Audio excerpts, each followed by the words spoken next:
Hi, very good morning. I'm Dr. Janak Patel, MD physician. I'm not a cardiologist.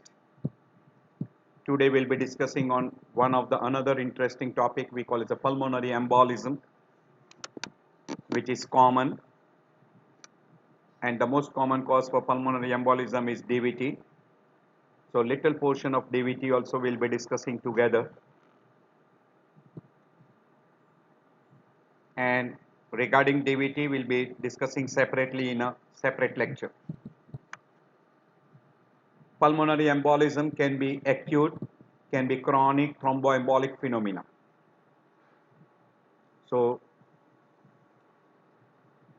whenever an embolus from a different sites enters into pulmonary artery and it occludes the pulmonary circulation, we'll call that as pulmonary embolism. As routine, we'll be discussing under definition, etiology, pathophysiology, clinical features, investigations, differential diagnosis, treatment and complications. So by definition, pulmonary embolism is acute occlusion of pulmonary arterial circulation by an embolus.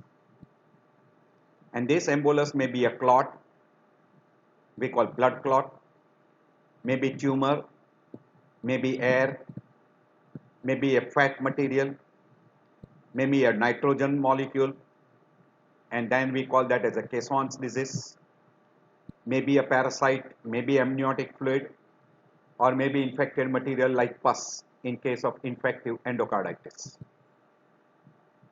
Now what is an embolus? Embolus is a material. By and large it is made up of a clot which is dislodged from its primary origin site and blocks the blood vessel at a distal sites which is smaller than the size of a embolus.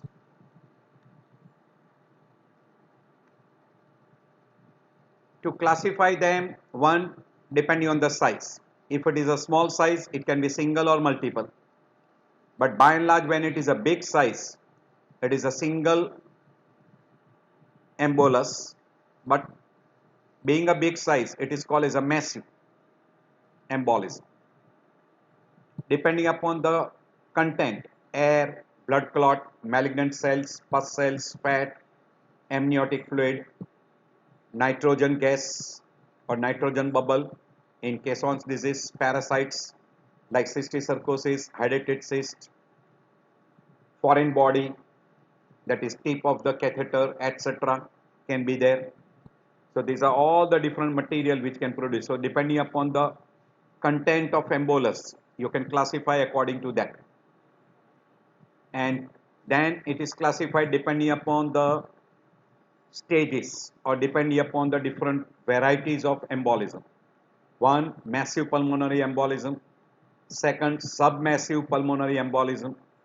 Minor pulmonary embolism. And last group we call pulmonary infarct.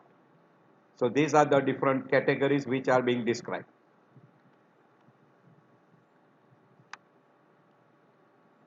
So it can be thrombotic, non-thrombotic. In a thrombotic, it can be acute and can be chronic.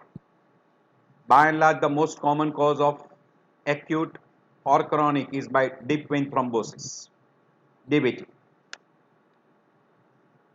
Very rarely you come across an embolus from systemic going into pulmonary circulation if there is a reversal of the shunt or if there is a left to right shunt.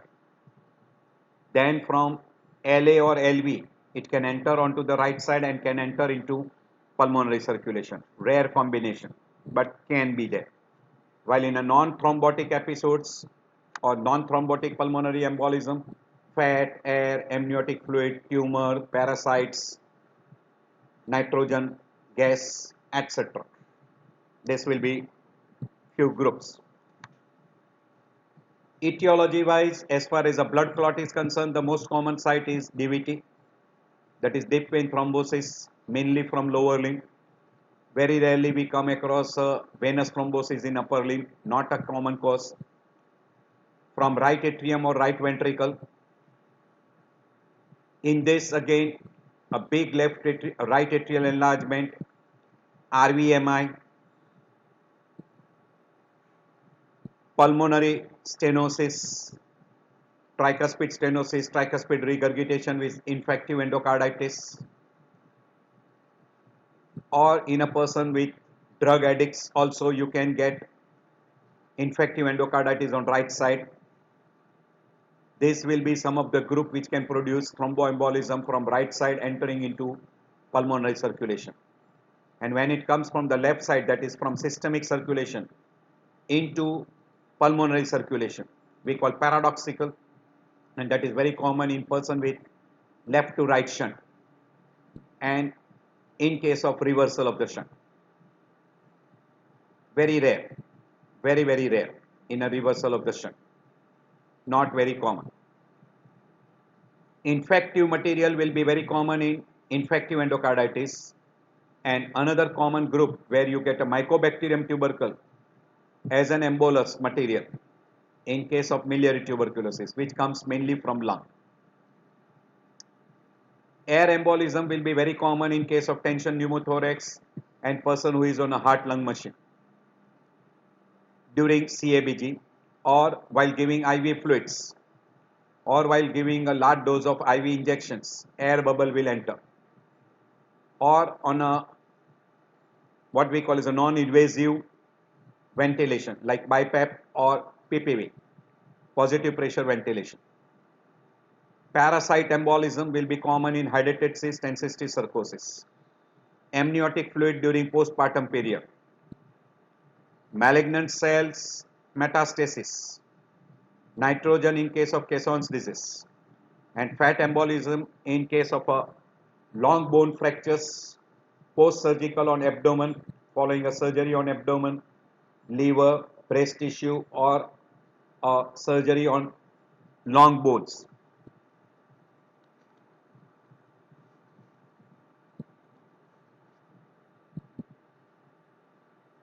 We divide into two big groups, thrombotic and non-thrombotic. Non-thrombotic is fair, air, nitrogen, tumor, pus, amniotic fluid, parasites, etc.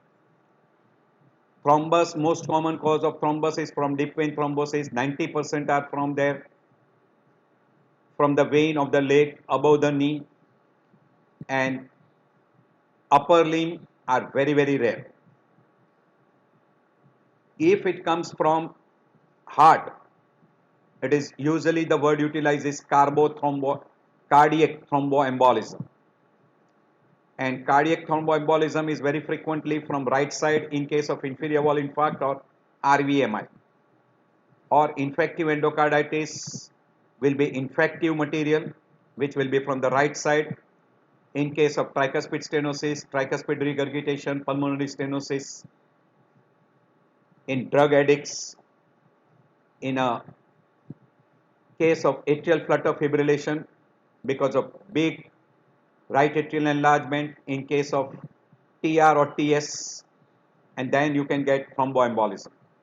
This will be all we call as a cardioembolic phenomena.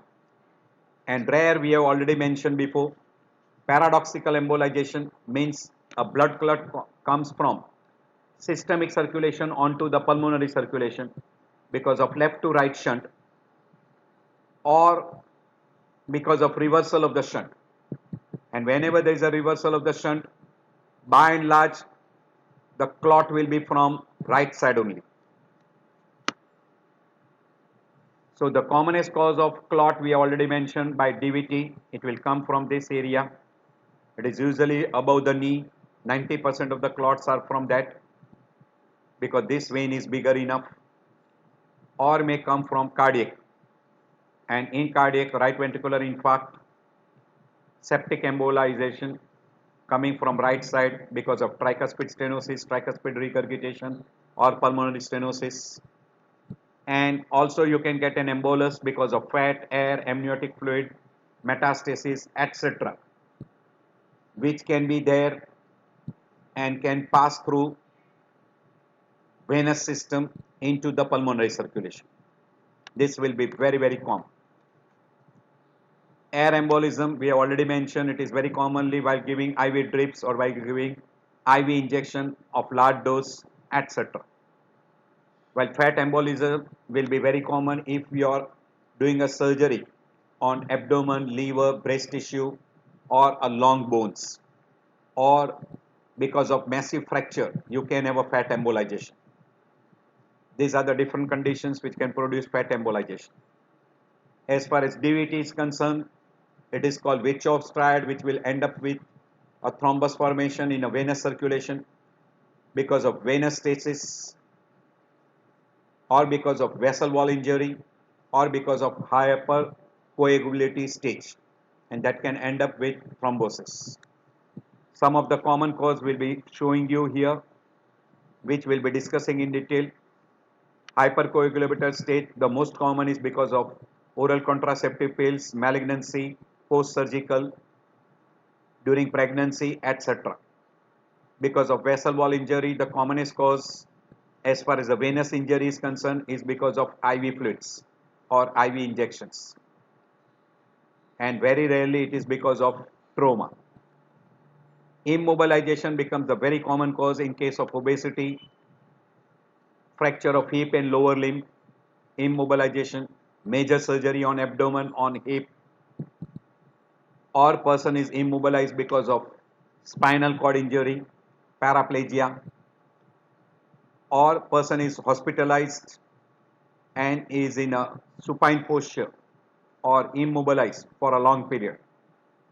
Also, immobilization is very common when the person goes for a very long travel, particularly long flights or long travel in bus, car, etc. So hypercoagulated state most common is malignancy, pregnancy, postpartum period, oral contraceptive pills, factor 5, protein C, protein S deficiency, or factor 8 deficiency. Venous stasis, very common when the person is bedridden for a long period, person is having plaster, external fixation, or is undergone major surgery. We have already mentioned long travel, prolonged automobile travel, etc. And venous injury, not very common, but recent surgery requiring endotracheal intubation or recent trauma on lower extremity or on a pelvic region. These are all the other conditions which are predisposing, like history of varicose vein, MI, malignancy, atrial fibrillation, ischemic stroke, diabetes, obesity, pregnancy, etc. We already mentioned this. There are two basic reasons, one genetic factor and one acquired factors. In acquired factors, you can come across in genetic factor, factor 5 deficiency, anticoagulant deficiency like factor 8, prothrombin abnormality. As far as acquired risk factor, age, previous thromboembolism, deep vein thrombosis, cancer, obesity, varicose vein, oral contraceptive pills. Triggering factor can be pregnancy, surgery, immobilization, trauma, long air travels, etc. So these are all the risk factors we have already mentioned. Some are additional. At your leisure time you can go through. These are all the other risk factors we have already mentioned before: long term immobility, chronic pulmonary disease, heart failure, atrial fibrillation, varicose vein, recent surgery, advanced age, oral contraceptive pills or hormone replacement therapy, pregnancy, burns, obesity, malignancy, etc. So these are all predisposing factors. You can go through your at leisure time. We have already mentioned regarding the etiology part. Any one of those etiology can produce thrombus formation, either because of venous stasis or because of the endothelial damage or because of stasis. Person will have a very high hypercoagulability stage, and person will have a very high chance of development of the venous thrombus, which can dislodge and travel through the venous system into the right atrium, right ventricle, pulmonary circulation, and can produce pulmonary embolism. Once there is a pulmonary embolism, there is an increased vascular resistance. Because of increased vascular resistance, pulmonary hypertension, right ventricle will have to work against increased afterload, in which right ventricle pressure will increase. Right ventricle will try to compensate by undergoing hypertrophy. If it is massive and acute, the right ventricle will not get chance to undergo compensation, and there will be increased right ventricular pressure, right atrial pressure, and person will go into congestive cardiac failure or increased pressure in superior vena cava and inferior vena cava. We call that as a congestive cardiac failure, and this will be acute cor pulmonale. Secondary due to occlusion of the pulmonary artery, there is impaired gas exchange, alveolar hyperventilation, increased airway resistance, hypoxia. Because of hypoxia, bronchoconstriction. Secondary due to that, again there will be pulmonary vasoconstriction leading to further elevation of vascular resistance, decreased pulmonary compliance, and because of persistent occlusion, now there will be a pulmonary infarct, and that portion which has infarcted will not be functioning. So there will be decreased ventilation, and because of decreased ventilation, there will be hypoxia. And secondary to pulmonary infarct, there will be hemoptysis, dyspnea, tachypnea, cyanosis, and there will be severe hypoxia. And when there is a massive and acute infarct, it will lead to acute cor pulmonale. But if there are small microinfarcts, secondary due to chronic thromboembolic phenomena, because there are small size embolus which are dislodged, it will lead to chronic thromboembolic pulmonary hypertension. Secondary to this, RV will try to compensate by hypertrophy and RV dilatation. RV pressure will be elevated and diastolic pressure will be elevated. Right atrial pressure will be elevated, and then person will go into failure. We'll call that as a chronic cor pulmonale. And in case of an acute cor pulmonale, if treatment is not given properly, person can develop respiratory failure, which will be hypoxic, hypercapnic respiratory failure, and person can die. So this will be the entire pathophysiology. So this is a diagram which is showing you how the clot formation takes place, how the embolus comes, and how it will block the pulmonary artery. So embolus will come from deep vein, will get dislodged, comes to the pulmonary artery, and it will block the smaller size artery. If it is big enough, it may block even the main. Then we call that as a saddle embolus, single saddle embolus. And because of that embolism, now you have got an occlusion of pulmonary artery, hypoxia, vasoconstriction, decrease in surfactant, release of neurohormonal system or neurohormonal mechanism will work. It will produce vasoconstriction further, as well as there will be release of inflammatory substance. There will be pulmonary edema. Because of decrease in surfactant, there will be atelectasis, and all this condition will increase the lung compliance, decrease the lung compliance, tachypnea, dyspnea, chest pain, increased dead space, VQ imbalance, decreased arterial oxygen, severe hypoxia, pulmonary infarct. Secondary to pulmonary infarct, hemoptysis, pulmonary hypertension, decreased cardiac output, systemic hypotension because less blood comes to LA, and from LA to LV less blood will come, and person can even develop shock stage. All this will be part and parcel of a pathophysiology in entire cycle. We are not going to deal regarding a left heart disease. If it is because of a left heart disease, only in case of a left to right shunt, you can have a paradoxical embolization. Very rarely in case of a reversal of the shunt, very rare, absolutely rare, you can develop a right side embolus, thrombus, and you can end up with a thromboembolic phenomena, not very common. So already the things is being explained before, the same thing is shown here. Because of occlusion, anatomical obstruction or neurohormonal effect, vasoconstriction, vasospasm, pulmonary arterial pressure elevated after load on RV is elevated, will result into RV stress, right ventricular hypertrophy, increased RV demand, RV ischemia, right ventricular dysfunction and dilatation, decrease RV oxygen supply, decrease coronary perfusion, and that will be partly because of even RV wall pressure on RV wall is increased, or we call tension is increased, and that can also produce decreased coronary perfusion and increased demand. RV dilatation and dysfunction will reduce cardiac output. There will be shift of interventricular septum towards left side, and that will also decrease further cardiac output, decrease LV preload, decrease LV output, and that can produce decreased cardiac output, decreased systemic perfusion, hypotension, and hypotension will further reduce coronary perfusion, and there will be systemic circulation will be cold clammy, hypotension, and shock stage. This is the entire picture of what we call as a passive pulmonary embolism. If it is acute and massive, it will develop very sharp, very early, even before the right ventricle undergoes compensation.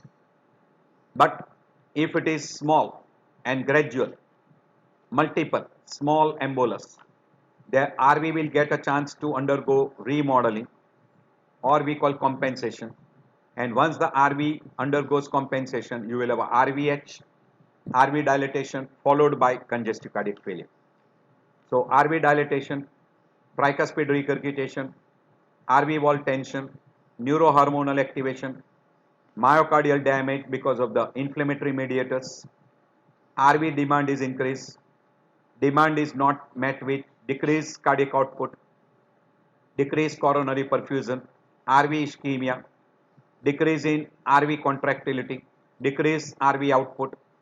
Because of decreased RV output, LV preload is less, low cardiac output into systemic, fall of blood pressure, shock stage, RV perfusion is reduced, and it goes into that circle, and there will be what we call as an irreversible cardiac failure, and that will be very, very common. So this is entirely explained in one single picture, the entire what we have shown you here in these different pictures. Same thing shown here. Because of obstruction, what happens?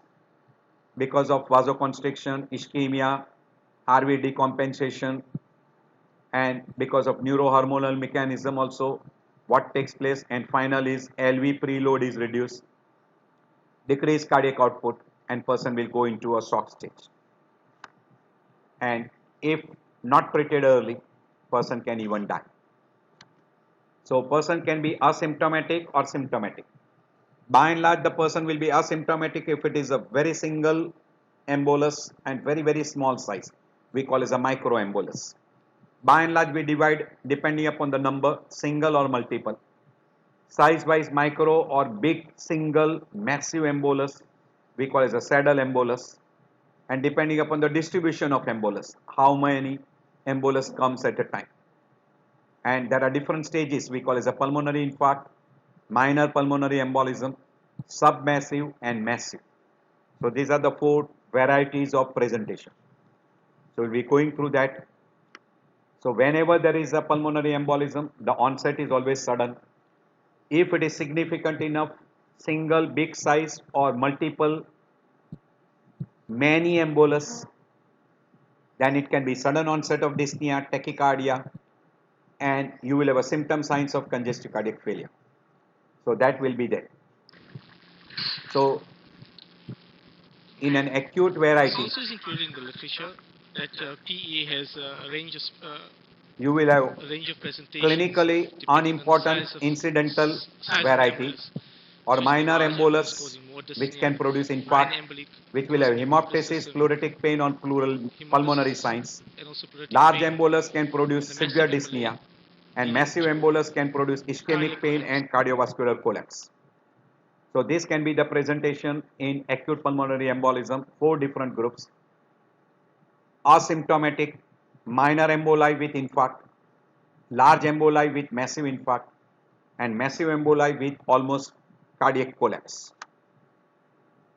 So symptoms can be ranging from dyspnea, chest pain, apprehension, cough, hemoptysis, syncope, palpitation, wheezing, leg pains, leg swelling because of deep vein thrombosis, etc. And clinically you will have a tachycardia, tachypnea, symptom signs of hypoxia, cyanosis, P2 loud, fever, diaphoresis, and on cardiovascular examination, TR murmur, JVP will be elevated, you will have a central cyanosis, and person may be also in hypotension or a shock stage. So you will have a wide variety of presentation, right from minor who are almost asymptomatic to a severe where person can come to you in a cardiogenic shock. So the most common symptom, if you consider, usually in what we call as massive infarct or a submassive infarct, dyspnea at rest or with exertion, almost in 73% of the people. Pleuritic pain is common in 44%. Cough is very common in 34% of group.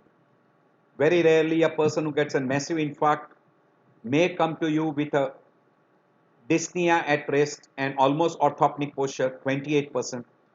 By and large, they don't come with an orthopneic posture. A person who has got a deep vein thrombosis as a primary etiology, then they will have a thigh pain, calf muscle swelling, almost in 44 to 41% of the group. Because of a bronchoconstriction, wheezing, and dyspnea onset will be within second in 46% and within minutes in 26%. As far as signs are concerned, tachypnea and tachycardia comes topmost on the list.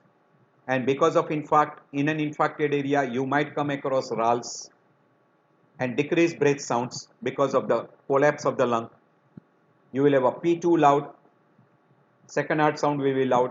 You may get TR murmur in case of a congestive heart failure. Jugular venous pressure may be elevated. So this is a list which is showing you that dyspnea, pleuritic pain is the maximum. You can see here that is maximum.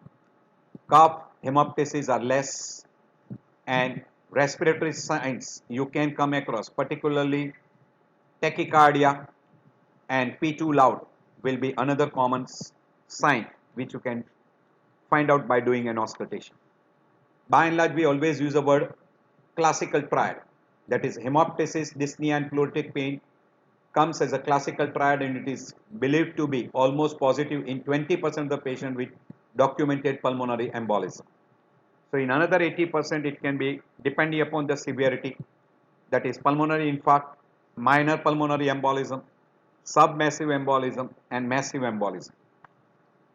In a massive pulmonary embolism, usually the person will come to you with a severe hypotension and shock stage. Means person will have a severe dyspnea, central cyanosis, JVP will be elevated, extremities will be cold clammy, and sometime even the person may come to you with a cardiac arrest. And on ECG you might get a pulmonary. On an ECG you can get what we call is a pulseless electrical activity or electrico-mechanical dissociation. So you will have a normal ECG, but pulse, blood pressure will be absent. There will be no contraction of a myocardium. And this is one of the findings which you can come across in a massive pulmonary embolism. So hypotension, shock stage, clinical finding we call as a cardiogenic shock. And on an ECG, you get a cardiac arrest or pulseless electrical activity, that is a normal ECG pattern without any ventricular contraction, means heart sounds are absent. So that will be classical presentation. In a submassive variety, blood pressure may be normal. RV signs of dysfunction is present on an echocardiography, and person might have dyspnea, may have cyanosis, JVP may be slightly elevated, but blood pressure is close to normal. In a minor pulmonary embolism, blood pressure is normal, RV function is also normal on echocardiography. And in a case of a pulmonary infarct, there is a very small size of infarct, And along with that, person usually complain of pleuritic pain because of involvement of the peripheral pleura. So person will have a small infarct with pleurus. That will be pulmonary infarct. And sometimes it is very difficult to detect in a pulmonary infarct because it is a very small size infarct. Mainly pleuritic pain will be there for a short period and person will recover. So this is what we have mentioned together: massive, submassive, small to moderate variety, paradoxical embolization, etc. And paradoxical embolization will be very common if there is a PFO. PFO we call as a atrial septal defect. Small emboli, large emboli, small emboli, rapid onset. You might have a little dyspnea, tachycardia, tachypnea, depending upon the number of emboli. Usually you will have a showers of emboli, large number of emboli, and person will have a very common history of DVT, etc. And very rarely they develop acute variety. By and large, they get chronic thromboembolic phenomena ending up with a pulmonary hypertension. They will end up very rarely with acute. While a large emboli, a single emboli, will end up with what we call as an acute episodes. By and large, in a small emboli, you will come across pleuritic pain. Sorry, this should be collected. Small emboli, symptom signs will be, this is not large, this should be small. So small emboli will usually give rise to a small infarcts. Pleuritic pain will be there, pleural rub will be found. Person might have a history of dry cough, and occasionally person can have hemoptysis. That is rare, not common. So this will be typical finding what you can come across in a small emboli. And usually in a very large emboli, there is a massive infarct, and massive infarct will be associated with an acute right side failure without decompensation. So right ventricle doesn't get a chance to compensate. So before a right ventricle undergoes hypertrophy and dilatation, person goes into a failure, and you will have a cardiogenic shock, and even a person can go into cardiac arrest, and on an ECG you can get a pulseless electrical activity. That finding you can come across. And if a person has not gone into a cardiac arrest, then you can have S1Q3 T3 on an ECG with right axis deviation and sometimes even right bundle branch block, or you can have what we call as JVP elevated. You can have severe shock stage in the form of peripheral pulse, low volume, cold clammy extremity, mixed cyanosis, central as well as peripheral cyanosis. The peripheral cyanosis is because of severe decrease in the cardiac output and cardiogenic shock. All this finding can be together in case of a very large emboli. To find out a person is having a DVT, there is one score called as a Wells criteria score, where for clinical symptoms and signs of DVT you give 3 points. Alternative diagnosis likely then pulmonary embolism, 3 points. Heart rate more than 100, 1.5 points. Immobilized for a long period, or surgery done in previous 4 weeks, 1.5. Previous history of DVT or previous history of pulmonary embolism, again 1.5, 1.5. Hemoptysis 1. And if a past history of malignancy or person is receiving chemotherapy or radiotherapy in past 6 months, or person has undergone a palliative care for malignancy, 1 point. And when you got more than 6 points, it straightforward goes in favor of pulmonary embolism. If it is between 2 to 6, there is a medium risk of thromboembolism. And if there is less than 2 points, there is a very less chance of getting pulmonary thromboembolism. So Wells score or Wells criteria is usually utilized Now there is something called as a modified Wales score. Two-level pulmonary embolism Wales score, etc. is being utilized. You can go through at your leisure time. These are you can go through at leisure time where if it is points are more than 4, pulmonary embolism is more likely. If less than 4, unlikely. If it is more than 6, high risk, which is there by Wales criteria.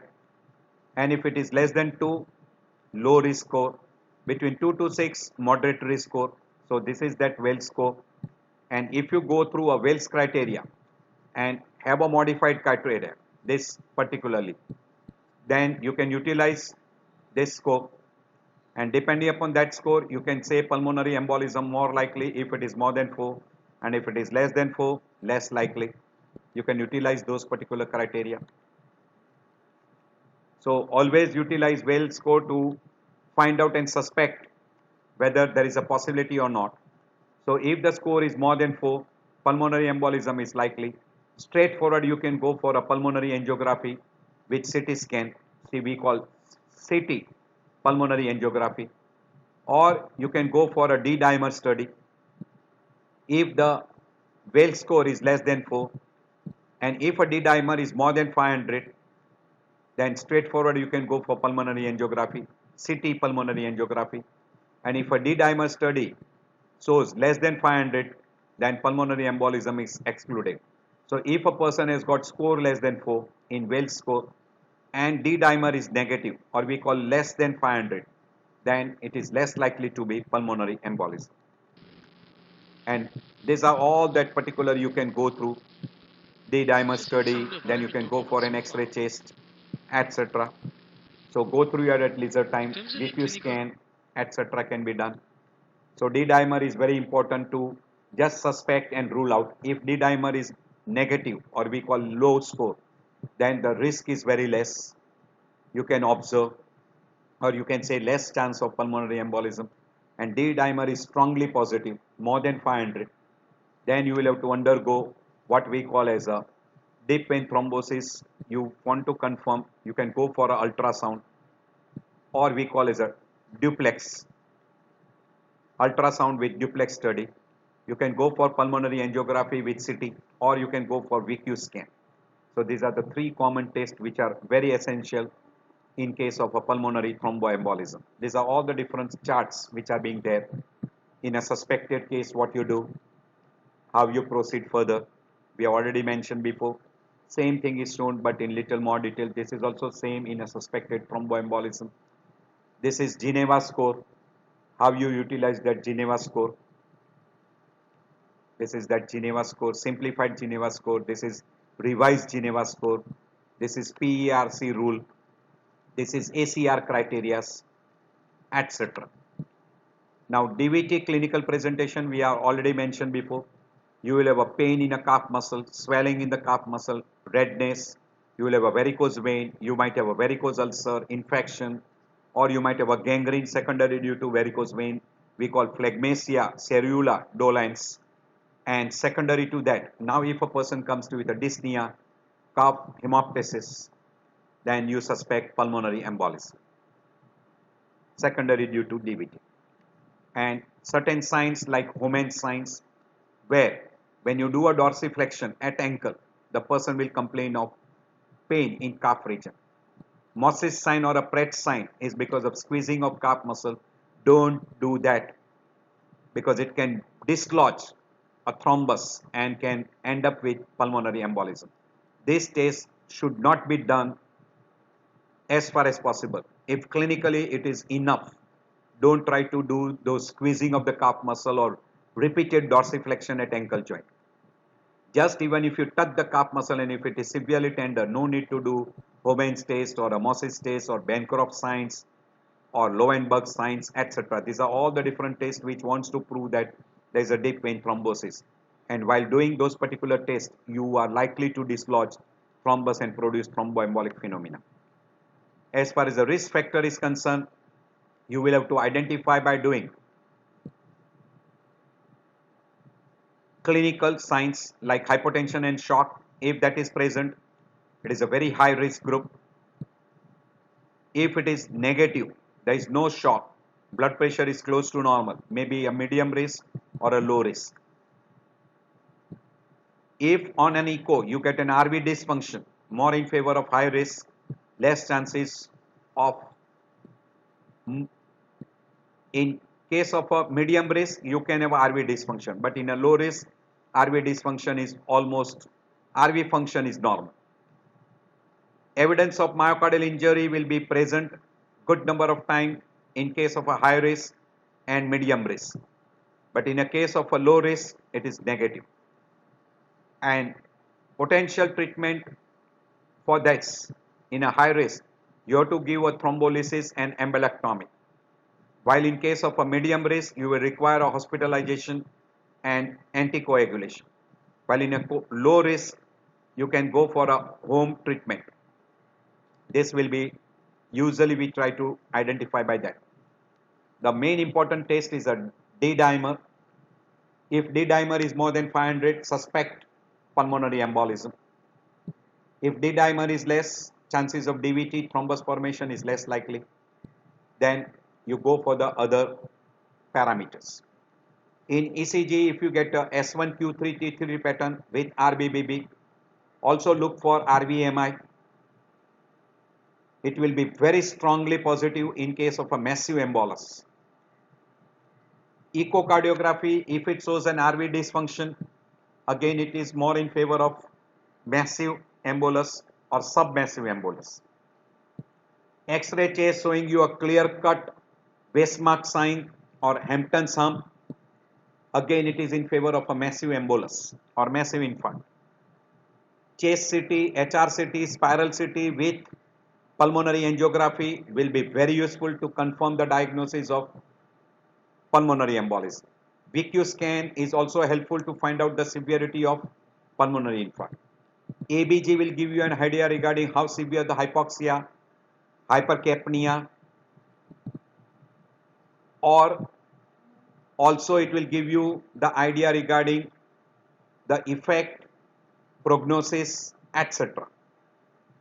So pulmonary angiography combined with MR or CT or combined with spiral CT will be very helpful to confirm the diagnosis of pulmonary embolism and pulmonary infarct. To confirm the diagnosis of DVT, Doppler, we call colored Doppler, duplex Doppler, ultrasound.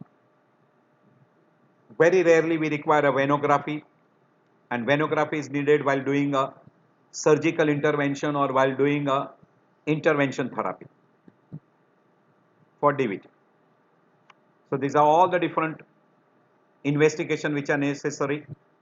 As far as imaging study is concerned, chest X-ray, where you will get a Hampton's hump or Westmark sign, VQ scan, spiral CT, pulmonary angio combined with spiral CT or MRI, echocardiography, etc. As far as laboratory parameter is concerned, main important is D-dimer and ABG.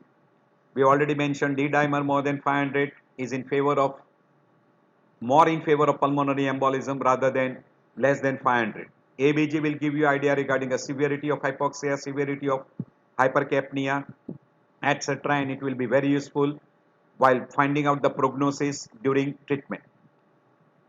ECG is an additional investigation which will give you an idea regarding what we call as a right ventricular dysfunction. If you get S1Q3T3 pattern with RVMI, it is in favor of a severe massive infarct. Or if there is only RVH, there is tachycardia, there is no S1Q3T3 pattern, there is no RVMI, it will be very commonly in a case of a chronic cor pulmonale. Pulse oximetry will be helpful to find out the severity of hypoxia. BNP, pro-BNP will be elevated in case of an acute cor pulmonale. So BNP, if it is markedly elevated, it is more in favor of an acute cor pulmonale. So threshold again is more than 500, it is more sensitive.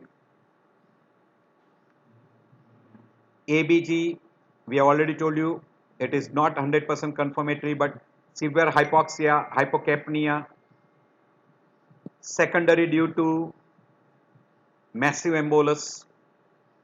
It will be producing respiratory alkalosis, and it will be also useful for finding out the prognosis.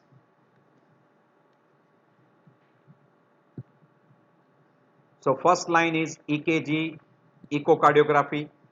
Second line is venous ultrasound, venous Doppler, color Doppler, or we call color duplex.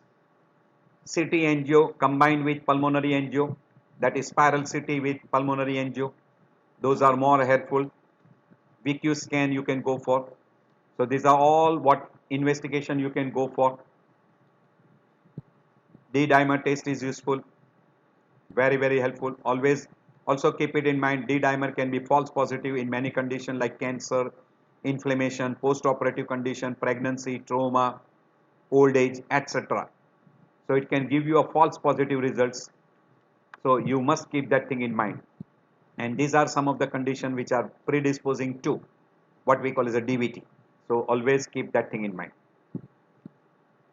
On chest X-ray, we have shown you Westmark sign and Hampton sum is very important. So this will be Westmark sign, which will be close to the hilum. You can have other appearance depending upon the severity of the damage. I am not going into detail. You can see atelectasis, pleural effusion, pleural based opacity, elevated diaphragm because of collapse, prominent central pulmonary artery we call as a Westmark sign, cardiomegaly, pulmonary edema, Hampton sum, etc. All those findings you can come across. There are other names also given to some of the signs like Fletcher signs, Pala signs, Hampton sum, all those signs name are given. Westmark sign is at the hilum and Hampton sum is at the periphery. That is because of the infarct. Westmark sign is because of occlusion of the pulmonary artery, and distal to that occlusion there will be no vascular marking. You can see here. Here you can see the vascular marking. Here after this occlusion there is decreased vascular marking. That is Westmark sign. Very clear. And in Hampton sum, this is the area where there is a lung infarct, pulmonary infarct. So it will be a pleural based opacity, which will be because of the pulmonary infarct, and there is a massive embolus here, and that is given a name, Hampton sum. This is called Hampton sum, and this which is at the hilum we call Westmark sign. So this will be Westmark sign, and that will be because of dilated pulmonary artery and no vascular marking in this region. At that particular area you get a sign which is called as a Pala sign. This is knuckle sign also called. So these are different names given to the different types of signs because of pulmonary. This is called Fletcher lines. You can have cavitation, pleural effusion, no air bronchogram, and that disappears. We call melting sign. As soon as the healing starts, those particular shadow disappears. It is called melting sign. Different name given. If an expert looks at it, he will be able to pick up. We have already given you regarding an EKG two specific difference in acute cor pulmonar. You will have a S1Q3 T3 pattern, that is S wave in lead 1 and Q wave in lead 3 and T3 in lead 3. T will be inverted in lead 3.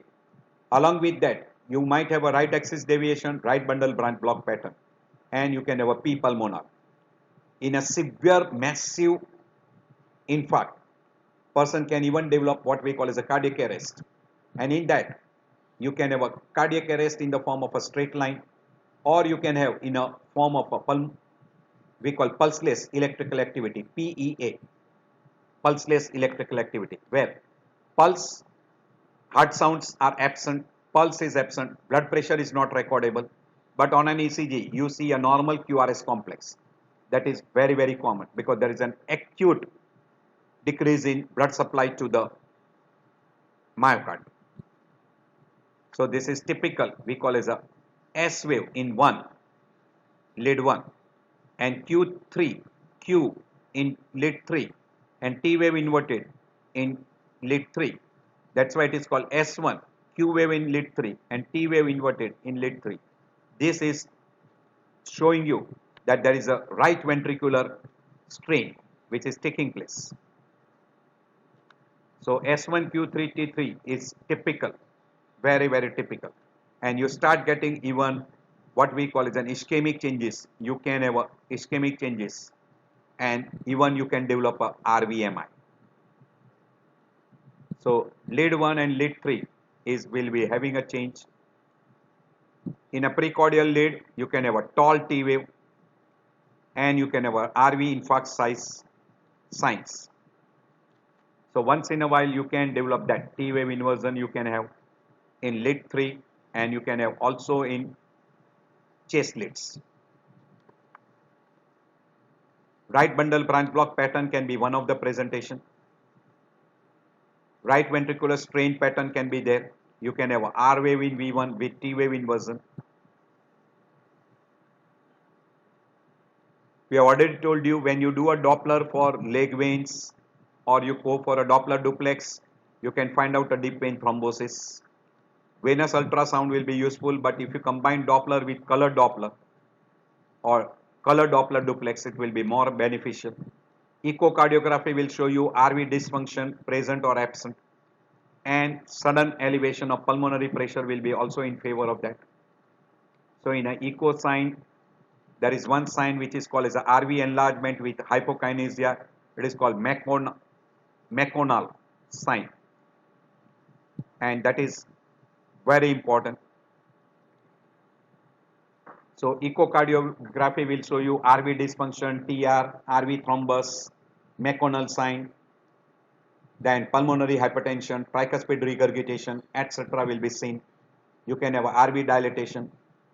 This will be seen more in a chronic rather than acute.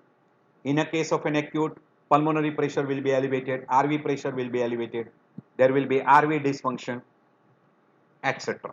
But you may not have a RVH. VQ scan will be helpful. Spiral CT with pulmonary angio will be also helpful. So pulmonary angio, you can have a different signs. They are given different name. Polo mint signs. You know very well this polo. So it looks like that polo. This polo mint. So it looks like that. That's why it is given a name. Polo mint sign. You can have a railway track signs, etc. These are all the different signs which you can come across in pulmonary angio. You can go for also dual energy CTPA, that is CT pulmonary angio, and that will give you much better idea. It is electrocardiographically gated CTPA is also helpful. We have already mentioned the importance of biomarkers like BNP and terminal pro-BNP, troponin. You can go for even a FABP, growth differentiation factors 15. These are newer which has come up, but most commonly we utilize troponin, BNP and terminal pro-BNP. These are most commonly which are being utilized. Differential diagnosis, by and large, there should not be a differential diagnosis if a good history is taken and you go for a good investigations, you confirm the diagnosis of pulmonary embolism. Management will be anticoagulation to further decrease the chance of thrombosis and thromboembolism. Fibrinola is taken to dissolve the clot and embolus. If embolus is not lysed, you can go for embolectomy. To prevent a second episode, you can go for a IVC filter, that is intravascular filter. You put it into the inferior vena cava because the most common cause of thromboembolism is a deep vein thrombosis in lower limb. So you put a filter in a inferior vena cava, so the embolus will be filtered out there. And then you will have to give a DVT prophylaxis. By and large, the general measures for an infarct, pulmonary infarct, monitoring oxygen, fluid, inotropes in a person who has developed a cardiogenic shock. Anticoagulation, you can use heparin or low molecular weight heparin or vitamin K related warfarin. Thrombolysis is very commonly utilized if there is a massive pulmonary embolism. And we have already told you that a person who has developed a severe shock stage, all these things has to be together. You have to give an inotropes, oxygen fluids, you have to have a monitor, ABG recording, etc. Along with that, you will have to do removal of embolus, and simultaneously fibrinolysis should be done. That's why it is together called as chemico-mechanical intervention. Chemical is fibrinolytic, mechanical is embolectomy. So two things can be, or they call mechanico-chemical intervention. Depending upon what is being required, you can do at the level of deep vein thrombosis both together, and also same thing can be done at the level of pulmonary artery, where you can do embolectomy combined with thrombolysis. These are all the different measures. So symptomatic treatment, ABCD approach, A for airway, B for breathing, C for cardiovascular supports, and D for what we call as a, sorry I forgot that, oxygen, analgesia, anticoagulation like heparin. If I remember, I'll just let you know. Heparin, low molecular weight heparin is more preferred, or you can go for even oral warfarin. By and large, oral warfarin is utilized in a person where there are chronic thromboembolic phenomena. IVC filter, if there is a contraindication for anticoagulation, then go for IVC filter. Thrombolysis is very commonly preferred in a person who has got a massive embolus and cardiogenic shock. Surgical procedures, you can have sometime what we call as a surgical intervention like pulmonary embolectomy if it is a massive and person has gone in a cardiogenic shock. So by and large, in a massive pulmonary embolism, thrombolysis with embolectomy, two things together. In submassive, thrombolysis, embolectomy, and further management. In a non-massive, usually we don't require thrombolysis, mainly anticoagulation is a treatment. Now these are all the different charts which are being there. Hemodynamically stable, hemodynamically unstable. Hemodynamically unstable means massive and submassive infarcts. By and large, a massive infarct. If it is hemodynamically stable, try to identify, and then depending upon that you can go for anticoagulation, IVC filter, etc. depending upon that, or you can go for anticoagulation, IVC filter, and for RV dysfunction, go for, you can consider thrombolysis also. While in an unstable variety, thrombolysis should be followed by, or thrombolysis with embolectomy is the most common, or you can go for anticoagulation followed by IVC filter. All those treatments are there.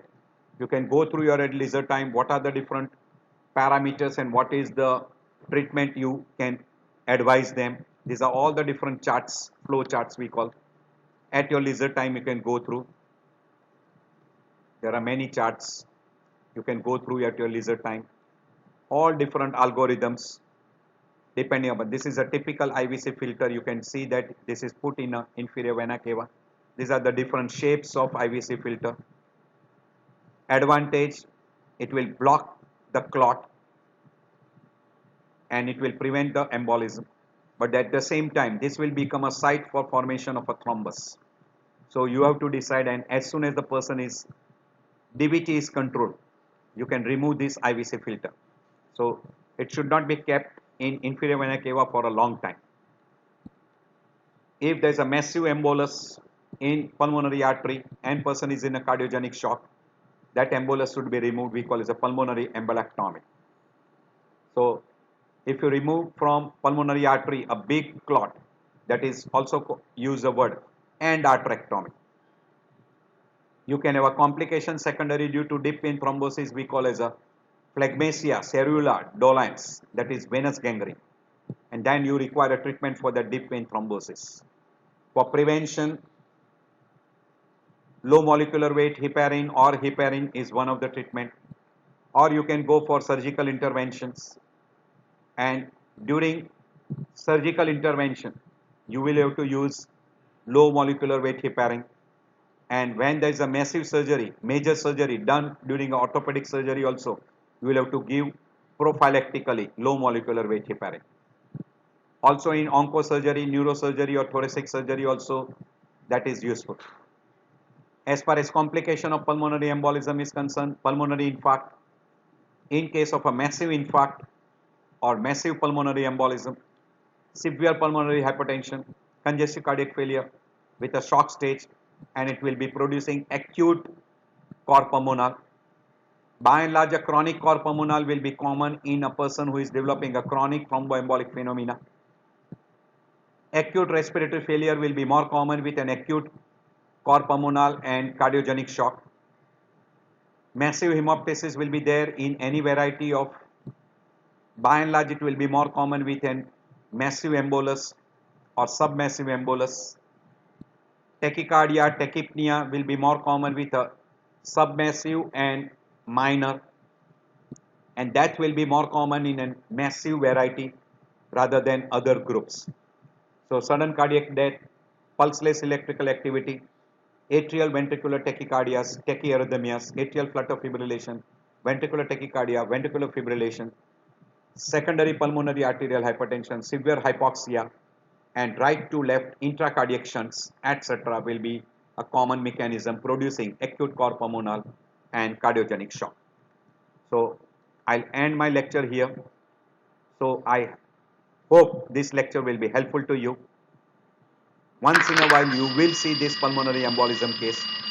If it is in your mind, you can suspect and you can investigate, and if you suspect early, treat them early, you will prevent mortality, that is death.